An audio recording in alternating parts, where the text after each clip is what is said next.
Estou acessando aqui. Já gravando, senhor presidente. Muito obrigado, doutor Jailson. Bom dia. Essa é a sessão de julgamento da primeira Câmara Julgadora do Tribunal de Impostos e Taxas, do dia 4 de outubro de 2022.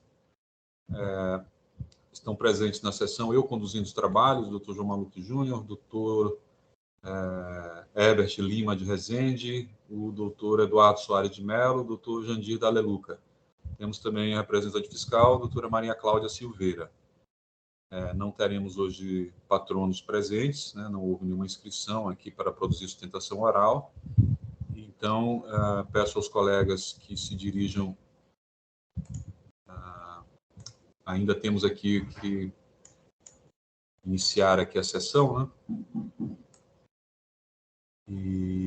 Eu estou aguardando aqui, ainda não abriu. O EPAT, né? Vamos aguardar um pouco. E assim que os colegas fizerem a presença aí no quórum da sessão, a gente já inicia. Pois é, para mim não está aparecendo. Pode atualizar? Para mim está verificando o quórum aqui na página do EPAT. Falta o doutor Herbert e o doutor Eduardo. É aqui, voto eletrônico, não é isso? Eu acabei... Isso, voto eletrônico. Eu acabei de confirmar a presença, mas está processando ainda. Para mim ele fica voto eletrônico, sessões disponíveis, usuário em branco, função em branco e só. Eu vou cancelar a verificação de quórum e iniciar de novo, tá? Tá, eu vou aqui ao mesmo tempo sair da sessão tudo e voltar de novo. Só um minutinho, doutor Herbert. Verifica agora se alterou alguma coisa. Tá, aqui para mim alterou. Nada. Abriu para confirmar a presença novamente. Então, o doutor Jandir de novo confirmou. O doutor Eduardo, verifique se alterou alguma coisa aí. Porque eu cancelei a verificação. Eu vou começar... Eu estava indo, aí deu que não é possível acessar o site, eu vou tentar novamente. Então, alguma conexão por aí, porque como o doutor Jandir funcionou perfeitamente, o meu está funcionando, então deve ser alguma conexão. Então, o ideal é vocês saírem e entrarem de novo no sistema, né? Vou fazer isso. Vamos aguardar. Mas tinha chegado a abrir aquela opção de confirmar a presença, eu tinha confirmado, aí é que demorou, tentando novamente. Aqui sempre quero Internet Explorer. Sim.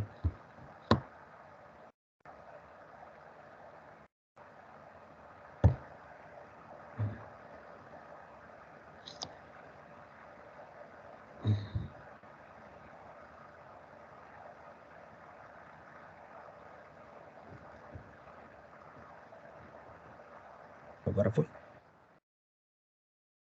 Presença confirmada.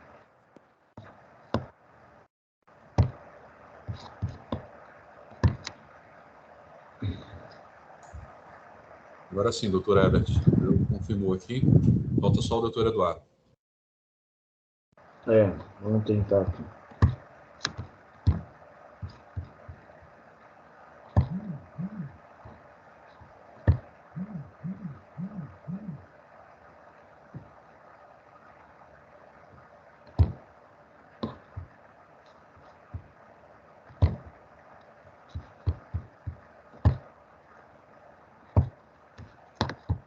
Tentando aqui novamente. Vamos lá.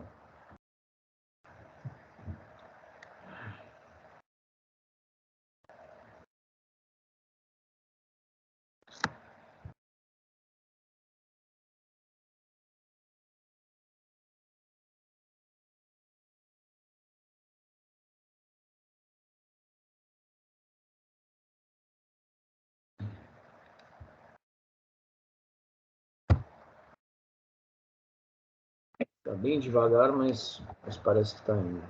Espera mais um pouco.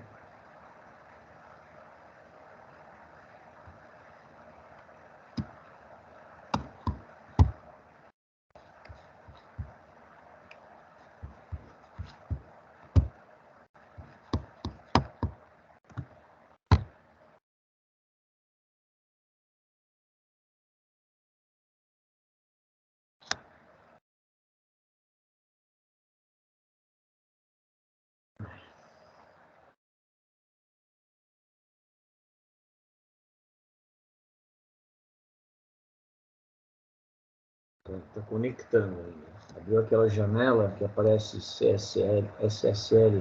Bom.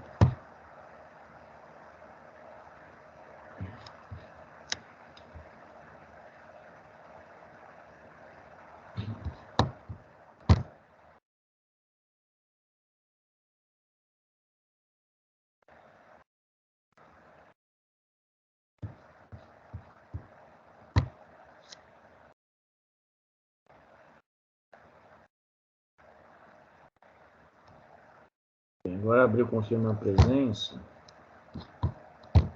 Vamos ver. Agora está processando.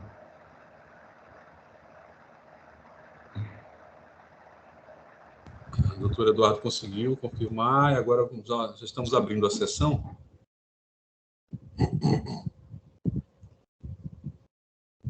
Eu confirmei, não sei se aparece para você. Apareceu, aparece? Sim, já confirmou. Já. Porque, ainda bem, porque aqui ainda não abriu o processo para mim, entendeu? Mas tudo bem. Não abriu a pauta. Mas já tá aqui. Não, aqui está iniciado, Eu vou abrir aqui o seu processo, doutor Eduardo. Vai haver uma devolução para a pauta, não é isso? Depois eu explico para os senhores. Aconteceu aí um fato grave no fim de semana. Eu até tive que sair de São Paulo e isso atrapalhou não só a conclusão do voto, como outras questões aí. Mas aí eu comento ao final da sessão para os senhores. Perfeito. Mas aqui ainda está abrindo a sessão, olha só, ainda não consta para mim o quórum. Esse processo, então, de Gran Brasil, Indústria e Comércio de Polímeros Eireli, aí em 438.501, será retirado para a pauta, para uma próxima pauta, a pedido do relator. Obrigado, presidente.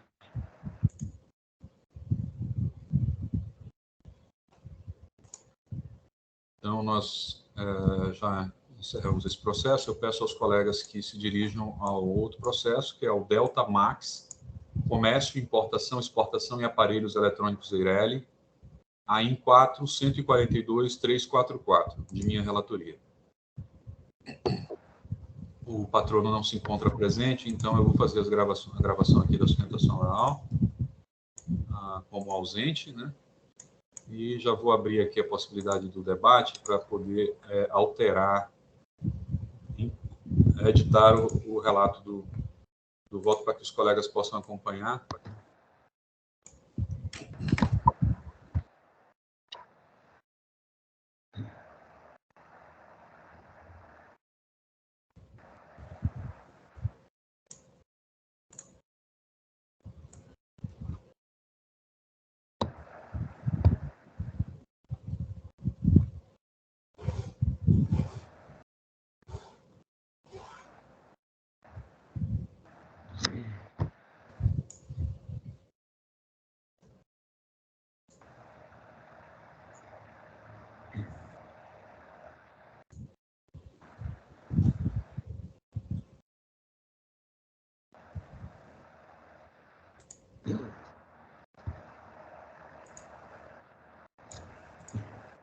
O voto já se encontra registrado. Vou, então, proceder à leitura do relatório e voto.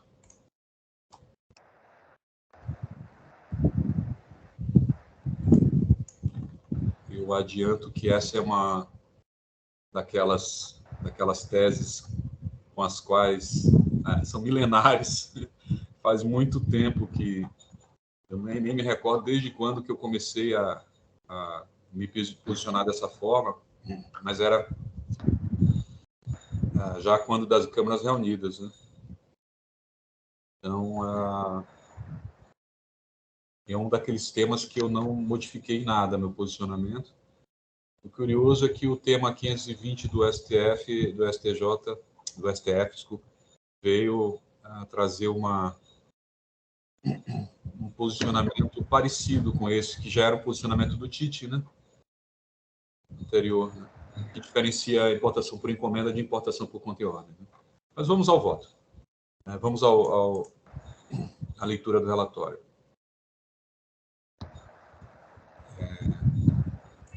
São duas acusações, uma de falta de pagamento na importação por conta e ordem. Perdão, isso aqui eu tenho que corrigir. Importação por encomenda. Vou pedir aos colegas para corrigir logo isso aqui. E dei um minutinho.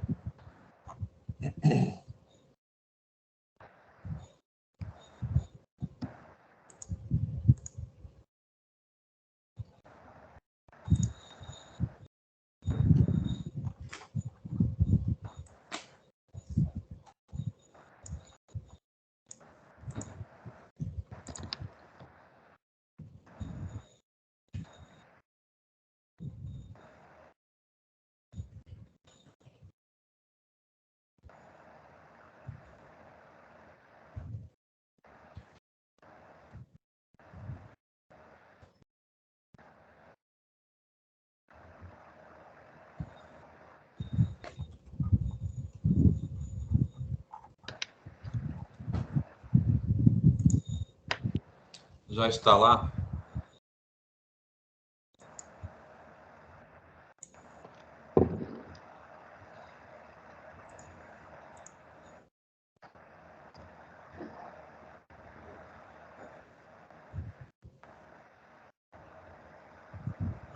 Então, é falta de pagamento e crédito indevido em operação de importação por encomenda.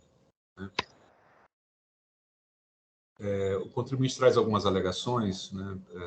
Nulidade por falta de motivação, e que houve importação por encomenda e não por conta e ordem, uma vez que as mercadorias foram importadas com recursos próprios da importadora, de modo que o sujeito passivo é importador situado no estado de Alagoas, aplicação da súmula 520 do STF, não é súmula ainda, né? Mas foi o que ele colocou, lesão ao princípio da não cumulatividade e limitação da taxa Selic, de juros da taxa Selic. A representação propugna pelo desprovimento do recurso. Né? Primeiramente, vou direto ao voto, né? Primeiramente, afasto a alegação de nulidade do presente AIM por suposta falta de motivação, uma vez que verifico estarem claras as infrações descritas no prólogo do presente feito, além do que não há qualquer demonstração de prejuízo por parte da autuada, que, como se vê claramente, pôde se defender de forma livre em todas as fases do presente processo, demonstrando compreender completamente a acusação que lhe foi imposta. De fato, conforme descrito no presente AIM, o cerne da acusação concentra-se claramente no entendimento por parte da autoridade fiscal de que a modalidade de importação por encomenda, efetivamente ocorrida nos presentes autos, conforme reconhece a própria fiscalização, as regras de sujeição ativa do imposto conferem ao Estado de São Paulo a sua titularidade, tendo em vista que as mercadorias não transitaram pelo estabelecimento contratado para efetuar a operação de importação, sendo o estabelecimento da autuada o destinatário físico das mercadorias.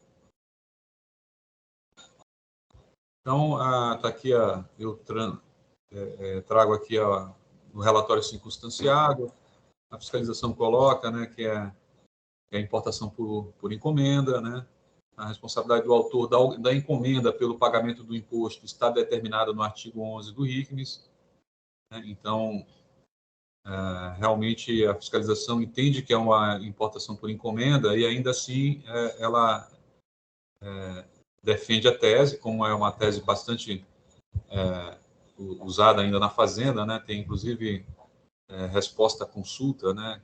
Que traz essa tese, né? De que na importação por encomenda o que importa é o que define a Lei Candir, né? Que é o critério de ser um destinatário físico da mercadoria. Então essa é uma tese bem conhecida na Fazenda. A fiscalização também na manifestação fiscal repete o seu posicionamento nesses autos, afirma que é uma importação por encomenda, ou seja, não traz nenhuma dúvida, né, sobre esse fato, mas então traz a tese de que mesmo na importação por encomenda, o responsável pelo pagamento do imposto é o autor da encomenda, né? De fato, é incontroverso no presentes autos tratar-se de importação na modalidade por encomenda, conforme manifestações fiscais supramencionadas. Além disso, verifica-se do contrato juntado às folhas tais, trata-se de instrumento particular de compra e venda de mercadorias importadas sob encomenda, não havendo qualquer contestação da fiscalização a respeito de quaisquer das suas cláusulas, tendo em vista tratar-se ou não de contrato de importação por encomenda. Deixei isso bem claro, né, que é para não ter nenhuma dúvida sobre a situação fática, né? Porque, no mais das vezes, o que se verifica é uma dúvida, né, a respeito. O que se verifica em muitas autuações é que, às vezes, há uma tentativa de encobrir uma importação por conta e ordem, né, através de um contrato, né, que apenas que nomina como se fosse um contrato de importação por encomenda, mas as suas cláusulas elas não ficam claras, né, e acaba que a fiscalização ela desconsidera isso e entende que é uma importação por conta e ordem, né? Não é o caso dos autos. No caso dos autos, a fiscalização reconhece que é uma importação por encomenda, não discute, né, essa questão e segue para a tese, né? A própria decisão recorrida resume de forma precisa a situação dos autos no seguinte trecho. Então, fala da decisão recorrida. As declarações de importação, DIs emitidas para amparar as operações, identificam o autuado como adquirente e que as operações de importação foram, de fato, realizadas na modalidade por encomenda, identificando-se também contratos de câmbio em nome dos importadores, corroborando o alegado defensório. Ainda verificam-se comprovantes de pagamentos do autuado para os importadores dos valores das notas fiscais emitidas pelos importadores para cobertar a venda das mercadorias do estabelecimento paulista após o desembaraço, evidenciando que as operações se deram com recursos próprios das tradings, como é de se esperar na operações de importação ocorridas nessa modalidade, né, segundo definido pela Instrução Normativa da Receita Federal. Para infirmar o feito, a defesa, então, basicamente se debruçou sobre o fato de que as mercadorias foram importadas na modalidade por encomenda e não por conta em ordem de terceiros, o que, como se verá adiante, não se presta a afastar a exigência fiscal. E, conforme já colocado, foi justamente assim considerado pelo fisco, tanto no relato das infrações como no relato circunstanciado de folhas tais, não tendo o autor do feito em nenhum momento afirmado ou procurado comprovar que se trataram de importações por conta e ordem do... Eu não entendi. Bom, tudo bem. Essa é a posição da decisão recorrida e traz claramente essa questão. Então, a situação fática é essa. E eu vou, então, ao voto. Portanto, a questão dos presentes autos resume-se em saber se, na modalidade de importação por encomenda, o real importador, para fins de definição tanto da sujeição passiva como da sujeição ativa do imposto, é o encomendante ou é o importador. Nesse ponto, ouso discordar da decisão recorrida, uma vez que tenho entendimento já exposto em diversos outros processos de que o real importador, na modalidade de importação por encomenda, é o estabelecimento contratado para realizar a importação e não o encomendante. De fato, tomo como fundamento o voto proferido pela Câmara Superior desse título nos autos do processo tal, do qual fui signatário, na lavra do ilustro juiz Dr. Alberto Pó de Gaec, voto de vista condutor do acórdão, conforme segue em verbos, né? Ele traz aqui um voto extenso, né, tratando da questão e tal, e no final ele fala assim: diante de não haver dúvida de que se está a enfocar hipótese de importação por encomenda, a interpretação do artigo 11, inciso 1, a linha D da Lei Complementar 8796, é diversa da consolidada na importação por conta e ordem. Pois, no caso dos autos, em verdade, ocorreram duas operações, uma de importação, na qual o importador é o responsável pelos custos da operação, e até mesmo do ICMS devido ao estado onde se localizou seu estabelecimento, e uma segunda operação na qual o importador revendeu as mercadorias ao encomendante. Desse modo, diferentemente da importação por conta e ordem, na qual o importador é uma trading, mera intermediária da negociação de importação, na importação por encomenda, o importador é o efetivo destinatário das mercadorias, eis que é responsável por todos os encargos da operação, de forma que irrelevante ser este estado o destino final das mercadorias. Diante do exposto, conheço e dou provimento ao recurso para cancelar a exigência fiscal. Esse foi o voto da Câmara Superior. Há diversos outros votos, né, da Câmara Superior que tratam dessa matéria, já nas Câmaras Reunidas, dessa diferenciação, né? Não é pacificado, né? Existe ainda, não é unânime, né? Não é uma posição unânime, né? Não diria se foi pacificado ou não, mas não é uma posição unânime na Câmara Superior, nas câmaras da segunda instância, né? Não é nem de longe pacificado, tem decisões de todos os dois caminhos, né? Mas na Câmara Superior as decisões vão nessa tendência, mas não é unânime, né? Sempre tem um voto sempre com divergência, né? Eu me alinho a essa tese. Tá? Eu resolvi, então, explicar melhor essa tese desse voto, né? Porque, na verdade, a questão aqui é que, por conta da lei Candir, e aí a lei 6374 também repete, né, ter colocado o critério da destinação física como critério para definir a sujeição ativa, né, a sujeição passiva e ativa, né, do ICMS nessa operação de importação. O que essa tese coloca, ou seja, essa interpretação do artigo 11, inciso 1, a linha D da lei complementar, é no sentido de interpretar a lei complementar não para trazer uma tese do destino final, entendeu? Não é isso, não é porque o destino final, ou houve um destino, não é isso, né? Essa questão do destino final, ela acaba trazendo uma dúvida aí, não é isso. Na verdade, essa tese é uma tese que traz a questão da operação ficta, né? No CMS é bastante, né, nós conhecemos, né, bastante utilizada a tese da operação ficta, a legislação usa muito isso. Então, na circulação ficta, né, uma operação, uma industrialização por encomenda, uma operação triangular, né, em que a mercadoria não transita pelo estabelecimento que remetente, né, vai direto do fornecedor do remetente para o destinatário. Então, isso é bastante conhecido, é uma operação ficta, né, uma circulação ficta, e é reconhecido, é usado, né, e não descaracteriza a operação de circulação, né.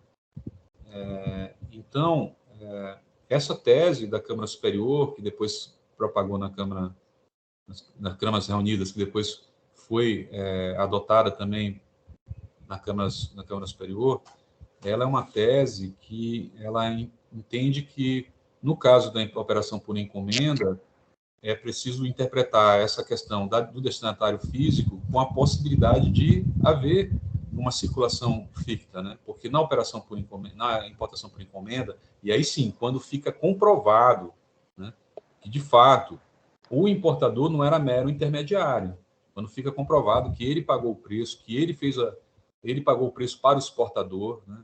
Ele adquiriu as mercadorias sob a encomenda do terceiro, mas ele fez todo o processo e depois ele revendeu para esse terceiro, para esse encomendante, né? Quando há essa prova, né, de que foi feita realmente uma importação por encomenda, conforme conceituado pela instrução normativa da Receita Federal, enfim, tudo perfeitamente. Então, aí nós estamos diante de uma circulação ficta mesmo, né, e de uma operação que não pode ser simplesmente desqualificada, né, como ocorre no caso da mera intermediação por uma trading company, no caso da importação por conta e ordem. Então, eu só queria colocar esse ponto, né, porque realmente é um ponto um pouco que não ficou muito claro nesse voto, mas é um ponto que fica mais claro, inclusive, quando o ministro Edson Fachin trata lá no tema 520, né, do STF, ele coloca isso de forma clara, né, mas existem votos da Câmaras Reunidas que também colocaram isso de forma clara, né. Infelizmente, acabei não trazendo esse voto, né. Eu preferi trazer só o trecho aqui do ministro Fachin, que é mais ou menos essa a ideia, tá? Então, de fato, nos presentes autos, trata-se de importação por encomenda, ou seja, que é estabelecimento contratado para realizar a importação arcou com todos os custos de importação, inclusive com o pagamento das mercadorias ao exportador, revendendo-as ao autor da encomenda. Então, o estabelecimento contratado para a importação é o efetivo destinatário das mercadorias, havendo duas operações, não o destinatário físico, né? É o destinatário da operação ficta, da circulação ficta, né? Não tem nada com o destinatário físico aqui. Havendo duas operações distintas, uma de importação, cujo sujeito passivo é o estabelecimento contratado para realizar a operação de importação, e outra de revenda das mercadorias desse estabelecimento para o estabelecimento autor da encomenda. Então, assim, tratando-se de importação por encomenda, a responsabilidade para o pagamento do ICMS recai sobre o estabelecimento contratado para realizar a operação de importação, e a sujeição ativa se dá ao Estado em que estiver situado tal estabelecimento, conforme preceitua o texto da Constituição Federal, em seu artigo 155, 2, parágrafo 2º 9A. Né? Então, a Constituição fala onde estiver situado o domicílio e estabelecimento do destinatário da mercadoria. Não trata de destinatário físico, enfim, do destinatário, né? Então, em relação à polêmica da interpretação do quanto disposto no artigo 11, 1A ou 1D, eu acho que eu errei aqui, é 1D, tá? Eu fui pela Constituição, é 1D. Da lei complementar, meu entendimento vai no sentido de que ela deve se coadunar, essa interpretação deve se coadunar com a possibilidade de se reconhecer válida a juridicidade de circulação fixa de mercadoria emanada de uma operação documental ou simbólica, desde que haja efetivo negócio jurídico. Então, esses trecho foi muito bem colocado pelo ministro Edson Fachin, né, no seu voto, né, de relator do recurso extraordinário, né, que deu ensejo ao tema 520. Né. Então, ele diz, né, juridicidade e circulação ficta de mercadoria emanada de uma operação documental ou simbólica, desde que haja efetivo negócio jurídico. Ou seja, se houver a prova do negócio jurídico, que realmente foi a empresa encomendada, que arcou com todos os custos, comprou as mercadorias, pagou o exportador, custos de importação, fechamento de câmbio, enfim, todas essas questões, toda a responsabilidade dela. Então, ainda que tenha um terceiro encomendando essas mercadorias, então, nesse caso, é uma operação, uma circulação ficta, né, que é plenamente aceitável, não é possível descaracterizá-la simplesmente, né. Então, tem que eu acho que essa tese da Câmara Superior é isso, se coaduna, ou seja, se interpreta esse artigo para que possa, nesse caso, haver o reconhecimento da circulação ficta, né? Então, não se trata de entender inconstitucional o referido dispositivo da Lei Candir, embora o objeto do tema 520 é exatamente uma inconstitucionalidade parcial, né? Sem redução de texto desse dispositivo da Lei Candir, né? Mas eu entendo que nós não estamos aqui, a Câmara Superior nunca esteve, nem a Câmara Reunidas, obstada de fazer essa interpretação por conta do artigo 28 da Lei 13.457, né? Ela nunca esteve, né? Então, porque não se trata de reconhecer como inconstitucional esse texto, se trata como interpretar com os demais dispositivos com base no sistema, né, da legislação de regência do CMS, que prevê a possibilidade da operação ficta quando o negócio jurídico realmente não é dissimulado, não é simplesmente uma operação de intermediação que está sendo mascarada por uma compra e venda que não existe. Não, é uma compra e venda mesmo, né? Então, esse é o posicionamento que eu estou tentando deixar claro aqui dessa tese da Câmara Superior, com a qual eu me alinho, né? Então, no caso da importação por conta e ordem, não há negócio jurídico de compra e venda, mas simplesmente uma relação contratual de intermediação, um serviço. Por outro lado, no caso da importação por encomenda, há verdadeiro negócio jurídico de compra e venda configurado, o qual, nada obstante, baseia-se na circulação ficta da mercadoria. Vale dizer, a juridicidade da circulação ficta de mercadoria é amplamente adotada na legislação de regência do Imposto Paulista e já muito reconhecida no âmbito deste TIT e dos tribunais judiciais, tal como ocorre nas hipóteses de operações triangulares e especialmente no caso da industrialização por encomenda. Nesse sentido, não vejo como negar tal juridicidade para o caso da importação por encomenda, que se baseia essencialmente não numa mera relação contratual com uma trading company, mas uma verdadeira operação de importação por parte da trading company, que paga o preço da mercadoria ao exportador, paga todos os impostos incidentes na importação, paga todos os demais custos de importação e, ao final, por negócio jurídico documentado, dá a entrada simbólica em seu estabelecimento e remete as mercadorias diretamente do posto alfandegado para o estabelecimento do autor da encomenda. Com base em tal perspectiva, conclui-se, como já muito já vem sendo concluído no âmbito desse TIT, que a importação na modalidade por encomenda não se confunde com a importação na modalidade por conta e ordem para fins de definição da responsabilidade para o pagamento de ICMS. Diante do entendimento acima exposto, restam cancelados tanto a exigência do item 1 exordial, que cobra da autuada imposto incidente nas operações de importação objeto dos presentes autos, como a exigência do item 2 do AIN, que glosa o crédito na operação de entrada do mercado estabelecendo autuado. Demais questões postas no recurso restam prejudicadas. Ante o exposto, conheço do provimento ao recurso ordinário do contribuinte, assim como o voto. Sei que essa é uma matéria que ainda tem a sua polêmica, né? Mas eu não... Cada vez mais eu me convenço, né, que é por aí mesmo. E, então, assim, eu coloco os meus colegas aí, submeto a crivo dos colegas. Doutor Herbert. Doutor João, boa tarde, bom dia. Eu parabenizo pelo voto, mas eu me filio à corrente oposta, de forma que eu não tive acesso ao voto antes e vou pedir vistas para poder apresentar a minha posição. Muito se fala, por exemplo, da questão do pagamento, né? Então, aqui eu estava buscando a instrução normativa da Receita Federal. Ele traz lá no parágrafo 3º do artigo 3º, só para se ter ideia do tamanho e da amplitude que foi dada, né, a essa questão do pagamento. Não necessariamente a trading vai efetuar o pagamento.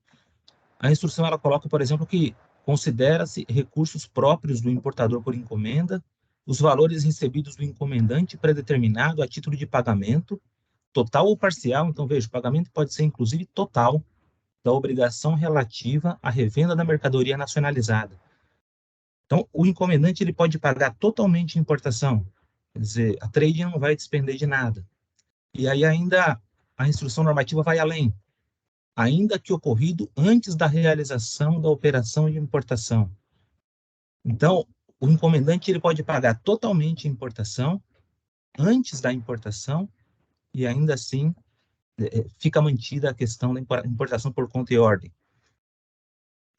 Também vejo algumas contradições no auto, né?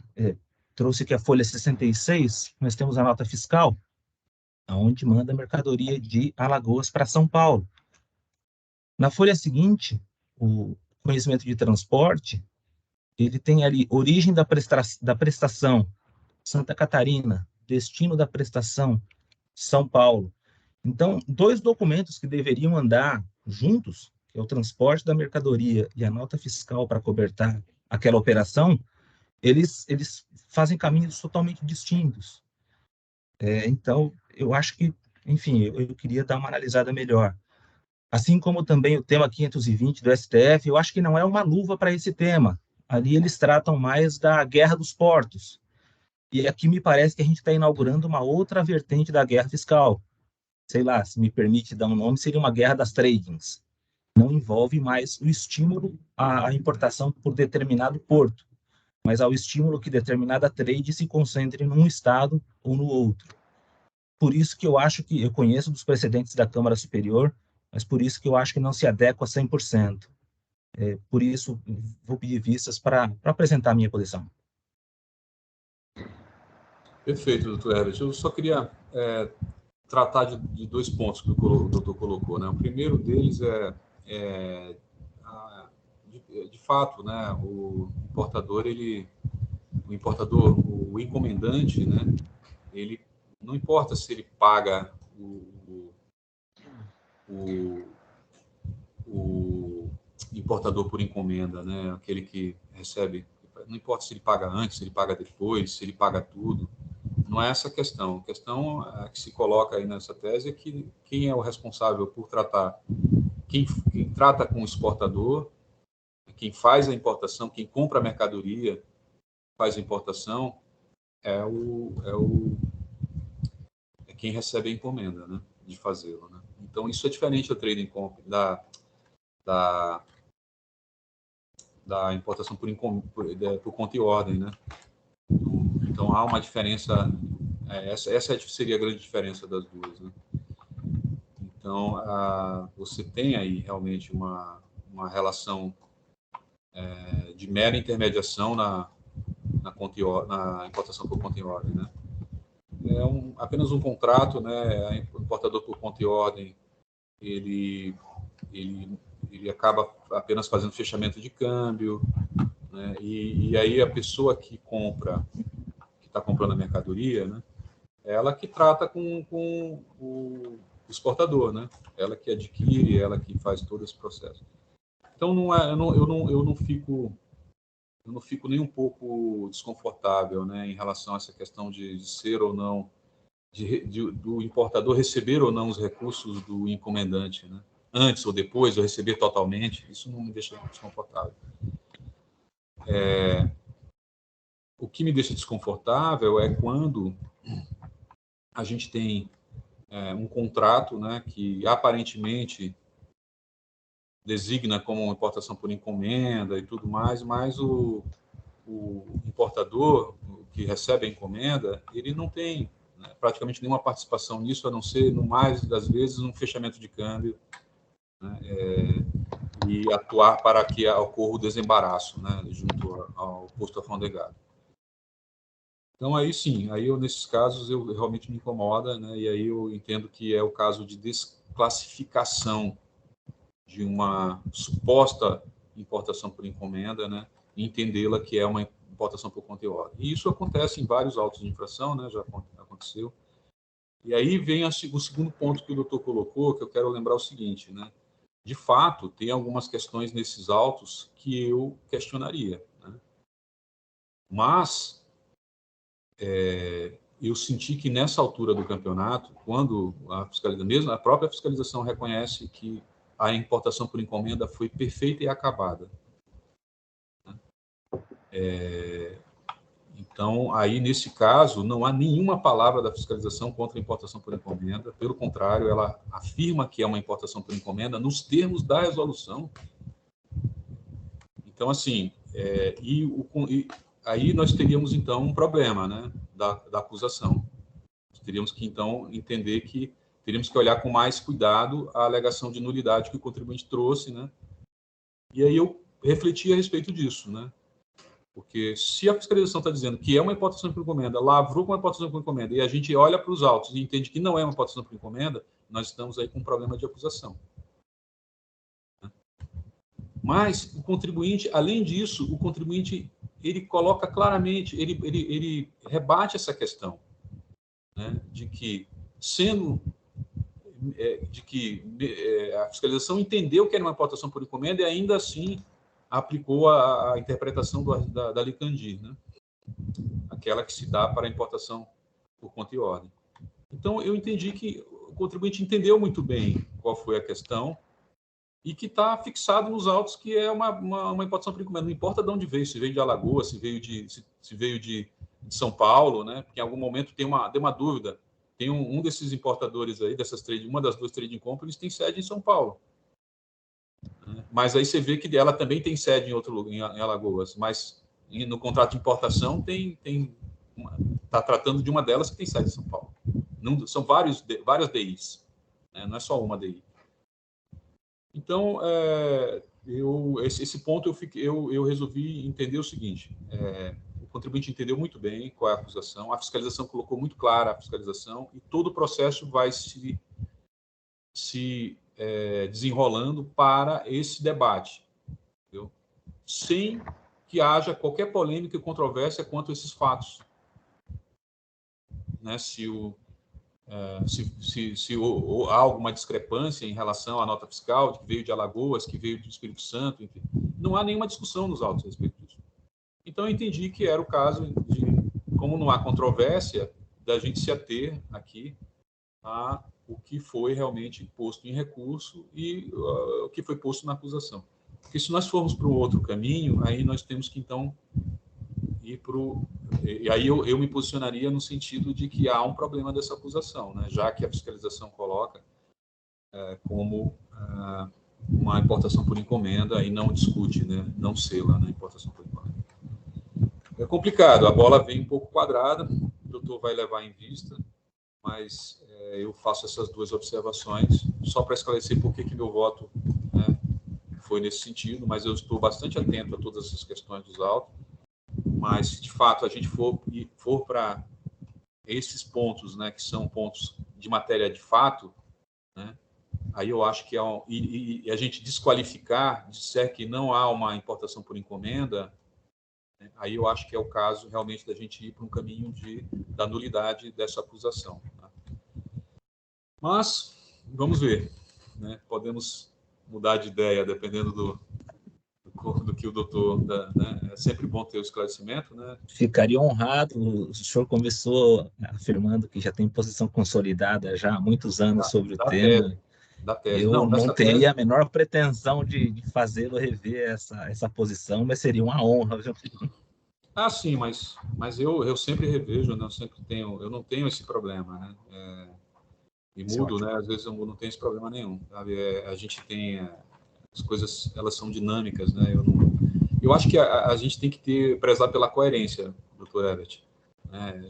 Mas se acontecer algum fato, algum esclarecimento, algum entendimento no meio do processo que esclarece mais e que amplia o nosso entendimento, não tem problema nenhum mudar fundamentadamente, né? Não vejo problema.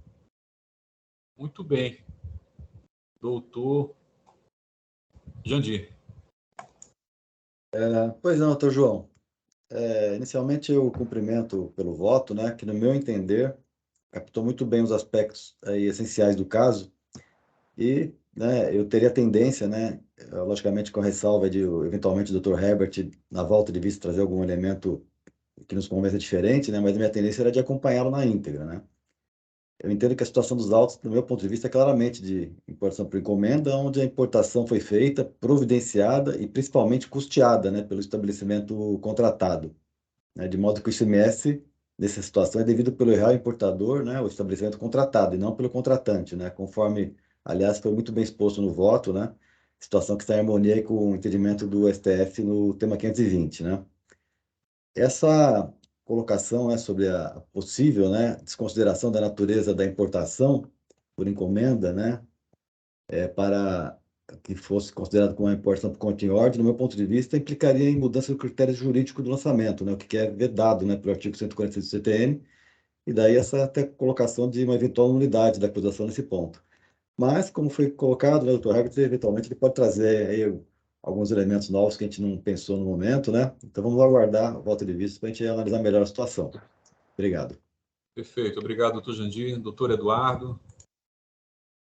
Eu parabenizo Desculpa, o voto doutor do Herbert, relator. pode pedir vista, se quiser. O voto já está registrado. Doutor Eduardo. Oi. Parabenizo o relator pelo voto. Também tem um posicionamento já meio firmado, mas eu aguardo o retorno aí com o voto de vista do Dr. Herbert para analisar, né, as pontuações feitas, para daí emitir meu juízo de valor no meu voto. Né? Então vamos aguardar o voto do Dr. Herbert.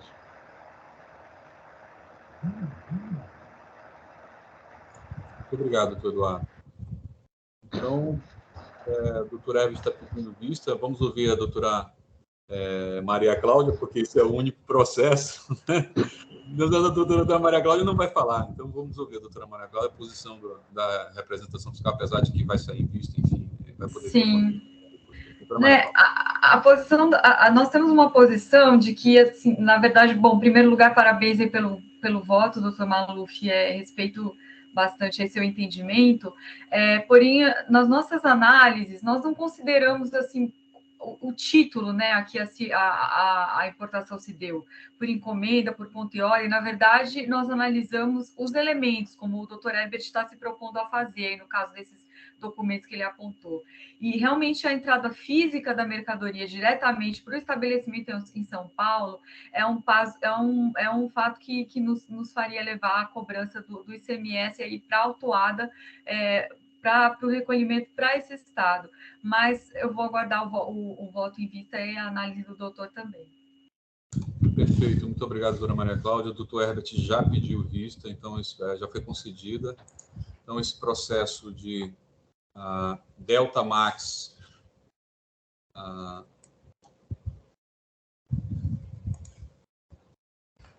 parte está rodando tá. Processo de Delta Max, comércio, importação e exportação, de aparelhos eletrônicos Eireli, aí em 442.344 teve o seu recurso ordinário saído em vista para o Dr. Herbert Lima de Rezende. O processo entrará em pauta numa próxima oportunidade. Esse foi nosso último processo único processo do dia. Eu agradeço a todos aqui a presença. Vou passar, então, a palavra para cada um fazer suas breves considerações aí. Muito obrigado, doutor Herbert. Agradeço aqui, mais uma vez, pela recepção na primeira Câmara. Desejar um feliz dia, feliz semana a todos. E devolver a palavra para o presidente. Obrigado, doutor Herbert. Doutor Jandir. Pois não, doutor João. Apesar de curta, né? Mais uma vez tivemos uma sessão de julgamento bastante profícua, né? Com debates, né? Que somente agregam conhecimento e conduzida, né? Com a maestria costumeira aí para o senhor, aqui em cumprimento, assim como os demais juízes, doutor Eduardo, doutor Herbert, bem como a nossa representante fiscal, doutora Maria Cláudia, todos com participações e manifestações que só trazem brilhos ao julgamento, né? E, né, como se acabou se tornando, né, uma tradição aqui na primeira Câmara, eu vou trazer hoje a lembrança de uma data comemorativa, mais uma vez.